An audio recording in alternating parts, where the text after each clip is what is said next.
Shalom semua, mari di malam hari ini kita sama-sama menyatukan hati kita menyatukan pikiran kita sama-sama datang kepada Tuhan, sama-sama muji menyembah Dia. Yesus, Kau telah memulai segala yang baik dalamku. Engkau menjadikanku serupa gambaran-Mu dan berharga di mata-Mu. Yesus, Kau telah memulai karya-karya yang mulia dalamku. Kau berikan hidup-Mu sebagai ganti dosaku, karena kasih-Mu padaku. Sekarang ku memuji-Mu, Allah yang setia, yang tak pernah meninggalkan perbuatan tangan-Mu. Sekarang ku menyembah-Mu, Allah yang mulia, sempurnakan segenap hidupku agar indah bagi-Mu. Sama-sama kita naikkan dari awal. Yesus, Kau telah memulai. Yesus, Kau telah memulai segala yang baik dalamku. Engkau menjadikanku serupa gambaran-Mu dan berharga di mata-Mu. Yesus, Kau telah memulai karya-karya yang mulia dalamku. Kau berikan hidup-Mu sebagai ganti dosaku, karena kasih-Mu padaku. Sekarang ku memuji-Mu, Allah yang setia, yang tak pernah meninggalkan perbuatan tangan-Mu. Sekarang ku menyembah-Mu, Allah yang mulia, sempurnakan segenap hidupku agar indah bagi-Mu.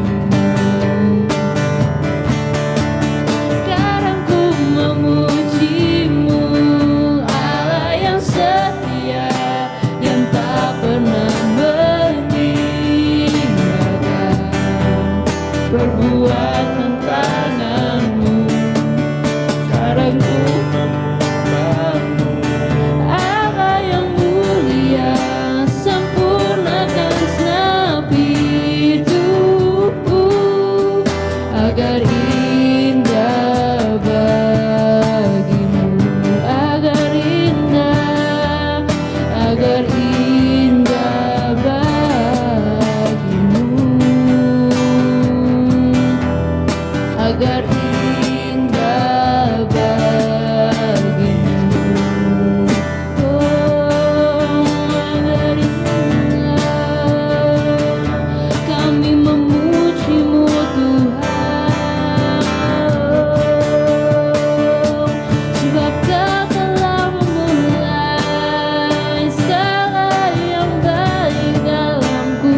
tunjukkan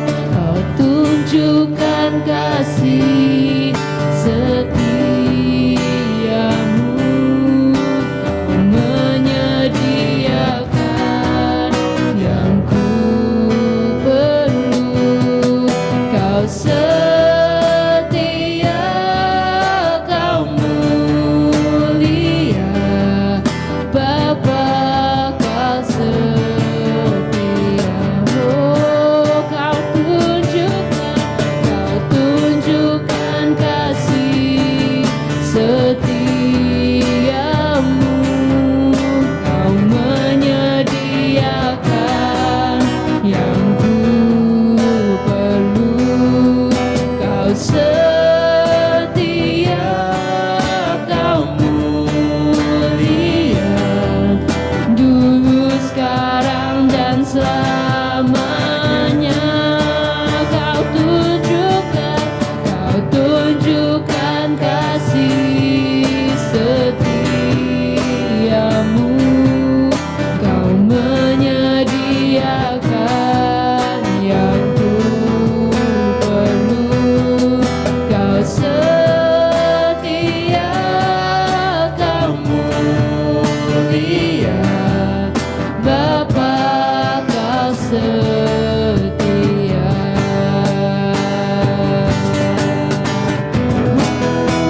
Oh, kau tunjukkan kasih setiamu. Kau menyediakan yang ku perlu. Kau setia, kau mulia, dulu, sekarang, dan selamanya. Kau tunjukkan kasih setiamu. Kau menyediakan yang ku perlu. Kau setia, kau mulia, Bapa, kau setia. Kau setia, kau setia, kau mulia, kau setia, kau mulia, kau setia, kau mulia, Bapa, kau setia.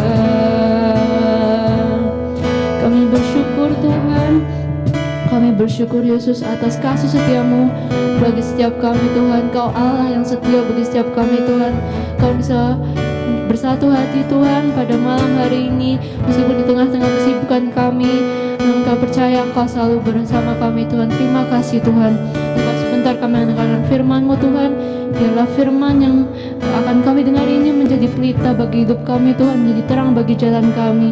Dan kami yakin semua karena kasih karunia-Mu Kau bisa ada di sini Tuhan. Terima kasih Tuhan, terima kasih. Dan hanya dalam nama Tuhan Yesus Kristus kami sudah berdoa dan kami siap menerima firman-Mu. Haleluya, amin.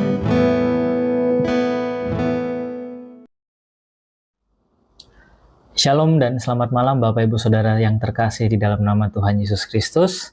Saya percaya kita semua ada dalam keadaan yang luar biasa pada malam hari ini. Amin, saudara-saudara sekalian. Ya, kita ada dalam Kingdom Devotion di minggu pertama di bulan Agustus ini. Dan pada malam hari ini kita tetap akan membahas tentang growing in godliness atau bertumbuh dalam kesalehan. Di mana di hari Minggu kemarin saya sudah sampaikan mengenai bagaimana kita perlu melatih diri kita untuk tetap beribadah, latihan rohani, karena sama seperti halnya latihan jasmani itu baik untuk kesehatan tubuh kita, maka latihan rohani pun juga baik untuk kesehatan roh kita. Jadi Bapak Ibu Saudara sekalian, saya akan melanjutkan apa yang saya sampaikan di hari Minggu kemarin, yaitu di dalam poin terakhir saya mengatakan bahwa bagaimana cara bertumbuh dalam kesalehan. Yang pertama kita harus belajar dan kita perlu mengerti bahwa yang namanya bertumbuh dalam kesalehan itu dimulai dari lahir baru di dalam Kristus. Dan yang kedua, kita perlu mengenal yang namanya kita wajib atau kita harusnya memiliki pikiran dan perasaan yang sama seperti Kristus. Sama seperti yang dikatakan untuk bertumbuh dalam Filipi 2 ayat 5-8, hendaklah kamu dalam hidupmu bersama menaruh pikiran dan perasaan yang terdapat juga dalam Kristus Yesus. Ya, ini berarti kita tetap harus rendah hati, taat, dan rela melayani sesama kita. Ya, dan yang terakhir, poin yang akan saya lanjutkan pada malam hari ini yaitu adalah melatih diri beribadah dengan disiplin, komitmen, dan konsistensi. Ingat, apa yang kita perlu pahami adalah gini, pertumbuhan dalam kesalehan memerlukan latihan rohani yang teratur dan penuh dedikasi. Sama seperti latihan fisik yang memerlukan disiplin, ibadah juga ataupun kerohanian kita, hidup rohani kita juga memerlukan komitmen dan konsistensi untuk menghasilkan buah rohani. Yang terkadang mungkin kebanyakan orang Kristen selalu fokus hanya sama hasilnya saja, selalu fokus hanya sama buahnya saja, apa yang ingin dicapai, tapi mereka jarang sekali fokus kepada apa? Fokus kepada prosesnya. Yang seharusnya kita sebagai umat Kristiani kita juga harusnya tetap fokus kepada prosesnya, karena Tuhan kita adalah Tuhan yang berproses. Tuhan kita, Yesus Kristus, sangat suka yang namanya dengan proses. Itu sebabnya saya menghimbau Bapak Ibu Saudara sekalian untuk mari sama-sama kita nikmati prosesnya bersama-sama dengan Tuhan. Berjalan bersama dengan Tuhan, memang Tuhan tidak menjanjikan semua jalan akan selalu baik adanya. Tapi berjalan dengan Tuhan, kita percaya bahwa Tuhan tetap menyertai kita ada dalam tuntunannya, dan kita tidak akan pernah ditinggalkan sendiri. Meskipun kita harus berjalan dalam lembah kekelaman sekalipun, Tuhan tetap ada bersama dengan kita. Dan ingat, kita tidak tinggal dalam lembah kekelaman itu, tapi kita berjalan di dalamnya, dan kita akan keluar sebagai pemenang.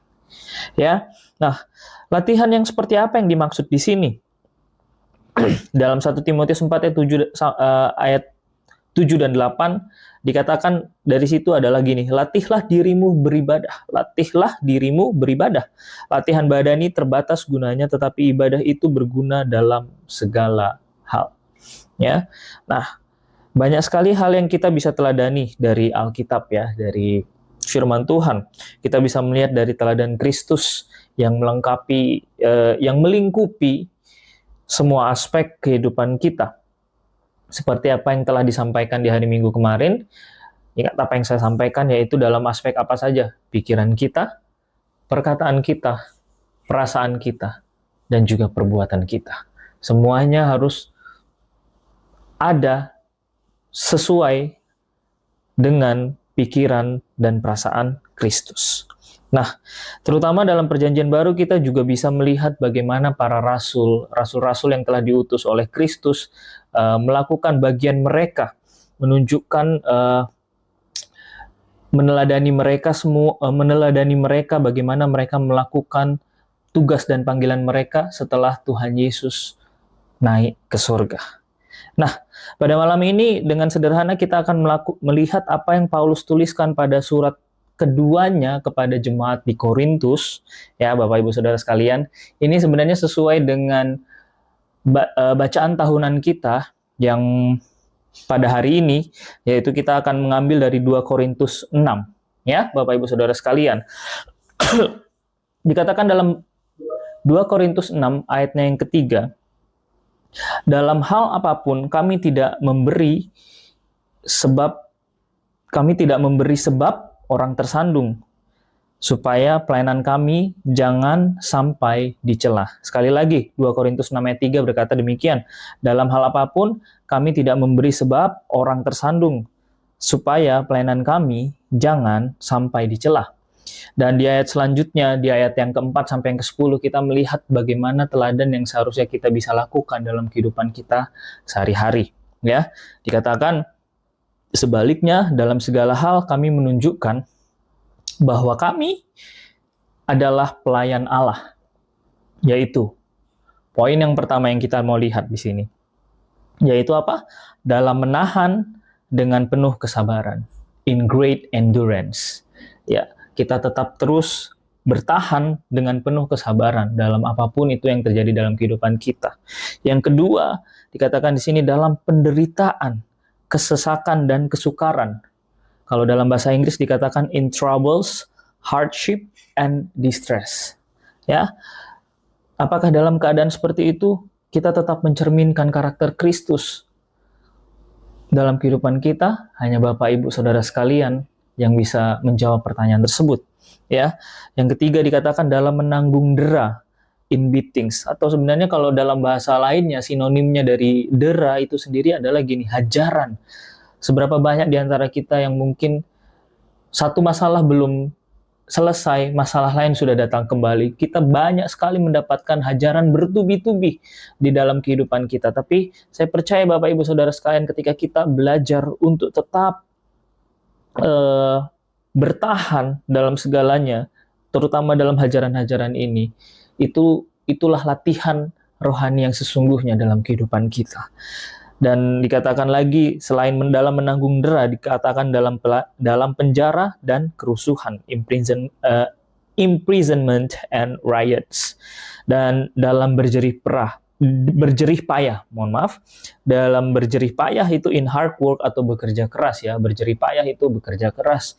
Dan dalam itu semua, apakah kita tetap terus mencerminkan karakter Kristus dalam berjaga-jaga dan berpuasa? Tapi kalau saya baca dalam versi bahasa Inggrisnya ini sangat menarik, ya. Dikatakan dalam berjaga-jaga dan berpuasa. Yang sebenarnya kalau dalam bahasa Inggrisnya dikatakan sleepless night and hunger. Sleepless night itu adalah malam tanpa tidur, ya. Jadi berjaga-jaga di sini bukan hanya sekedar berjaga-jaga 1 jam atau apa, tapi ini malam-malam yang dilalui tanpa tidur. Yang artinya sebenarnya ini adalah suatu hal ketika kita ada dalam bahaya, ketika Rasul Paulus sedang dalam bahaya, dia melakukan dia berjaga-jaga atau dia melalui malam-malamnya tanpa tertidur lelap, dan dia juga berpuasa. Bukan hanya berpuasa, tapi di sini adalah hunger, sleepless night and hunger. Hunger itu kelaparan. Wow. Dan dikatakan selanjutnya adalah dalam kemurnian hati, pengetahuan, kesabaran, dan kemurahan hati. In purity, understanding, patience, and kindness. Ya, dalam Roh Kudus dan kasih yang tidak munafik, in the Holy Spirit and in sincere love. Dan juga dalam pemberitaan kebenaran dan kekuasaan Allah dengan menggunakan senjata-senjata keadilan untuk menyerang maupun untuk membela. Dalam bahasa Inggris saya bacakan juga, in truthful speech and in the power of God, with weapons of righteousness in the right hand and in the left. Ketika dihormati dan ketika dihina. Bahkan ketika kita dihormati, ketika kita dihina, kita tidak menjadi tinggi hati ketika kita dihormati, dan kita tidak menjadi rendah diri ketika kita dihina oleh orang.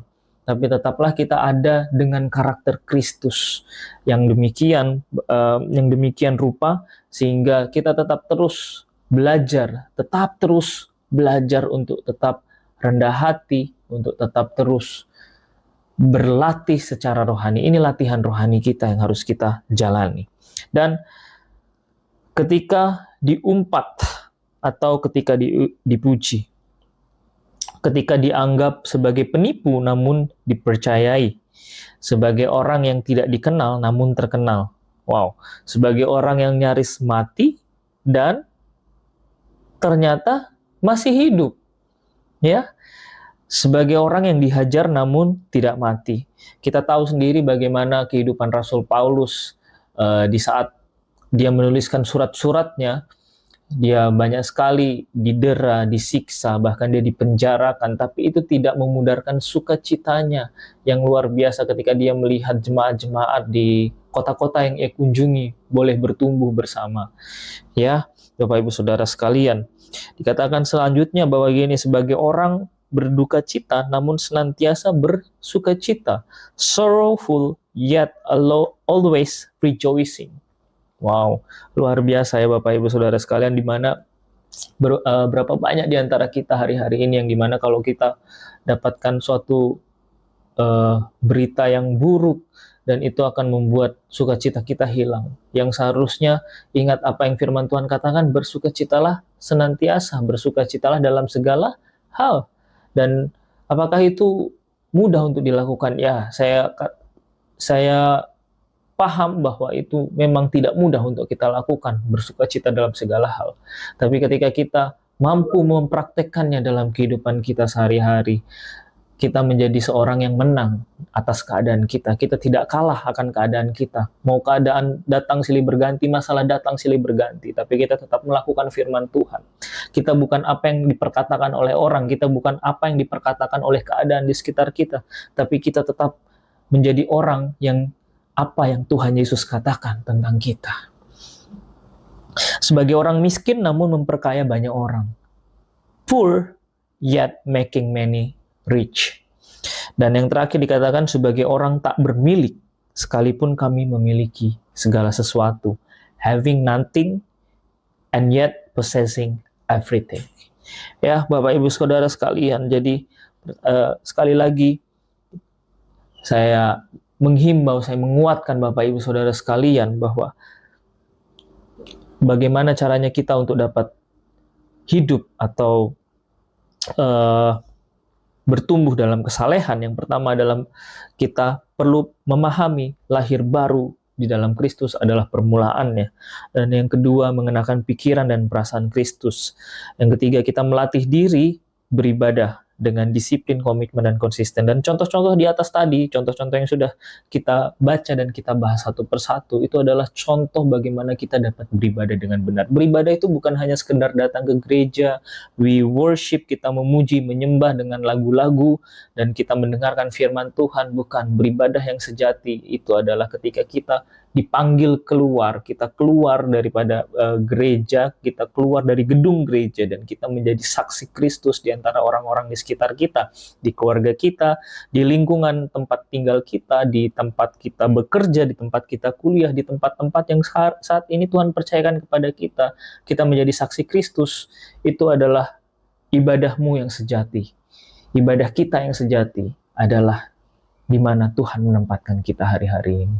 Apakah orang lain bisa melihat kita sebagai terang dan garam? Apakah orang lain bisa melihat Kristus ketika mereka melihat diri kita? Atau sebaliknya, kita menjadi orang yang dipermalukan, atau bukan dipermalukan lagi, tapi mempermalukan Kristus dalam hidup kita? Well, hanya Bapak Ibu Saudara sekalian yang tahu jawabannya seperti apa. Ya, dan sekali lagi, mari kita sama-sama menjadikan contoh-contoh yang tadi kita sudah baca dari 2 Korintus 6, ya, 2 Korintus 6 ayatnya yang ke-4 sampai yang ke-10 itu menjadi sebuah contoh dan teladan dari Rasul Paulus yang dapat kita praktekkan dalam kehidupan kita sehari-hari. Practicing godliness in our life, ya. Dan mungkin semua contoh itu tadi tidak semua pernah kita alami, atau mungkin tidak semuanya relevan dalam kehidupan kita, ya. Tapi sebagian besar, saya percaya itu sebagian besar sangatlah relevan dalam kehidupan kita. Dan sekali lagi, mari sama-sama kita hidupi teladan yang telah diberikan kepada kita ini untuk melatih tubuh rohani kita dengan lebih disiplin lagi dari hari ke hari. Yakinlah bahwa Roh Kudus yang tinggal dalam kita akan memberikan kita kekuatan untuk melakukan ini ketika kita berserah dan memohon pertolongannya. Terakhir dari saya adalah yang dikatakan dalam 2 Petrus 3 ayat 18, tetapi bertumbuhlah dalam kasih karunia dan dalam pengenalan akan Tuhan dan Juru Selamat kita Yesus Kristus. Baginya kemuliaan sekarang dan sampai selama-lamanya. Selamat malam dan Tuhan Yesus memberkati kita semua. Mari kita bersatu di dalam doa. Bapa, kami mengucap syukur kalau pada malam hari ini kami boleh mendengarkan firman-Mu. Kami diingatkan kembali untuk bagaimana caranya kami boleh melatih diri kami beribadah, melatih tubuh rohani kami. Karena sama seperti tubuh jasmani kami perlu latihan untuk menjadi semakin kuat, semakin bugar, dan tidak cepat sakit. Tubuh rohani kami pun perlu kami latih. Tubuh rohani kami perlu kami latih sehingga kami tidak cepat tersesat dan kami semakin hari semakin serupa dengan gambaran-Mu Bapa di surga. Kami mau Tuhan untuk menjadi sama seperti-Mu, menjadi sama seperti-Mu dalam setiap kehidupan kami. Orang-orang di sekitar kami boleh melihat ada Kristus, karakter Kristus melalui hidup kami. Terima kasih Bapa, kami menyerahkan sepanjang minggu ini ke dalam tangan pengasihan-Mu dalam setiap hal yang kami kerjakan dengan kedua tangan kami bersama-sama dengan Tuhan. Kami percaya Engkau sendiri Tuhan yang akan membuat semuanya itu berhasil. Tuhan memberikan sukacita, Tuhan memberikan damai sejahtera, Tuhan limpahkan kemuliaan-Mu Tuhan dalam kehidupan kami, sehingga kami tetap selalu mempraktekkan firman-Mu dalam kehidupan kami dengan kekuatan yang daripada-Mu. Ini seru doa kami Bapa, di dalam nama Tuhan Yesus Kristus, Tuhan dan Juru Selamat kami yang hidup, kami berdoa dan mengucap syukur. Amin.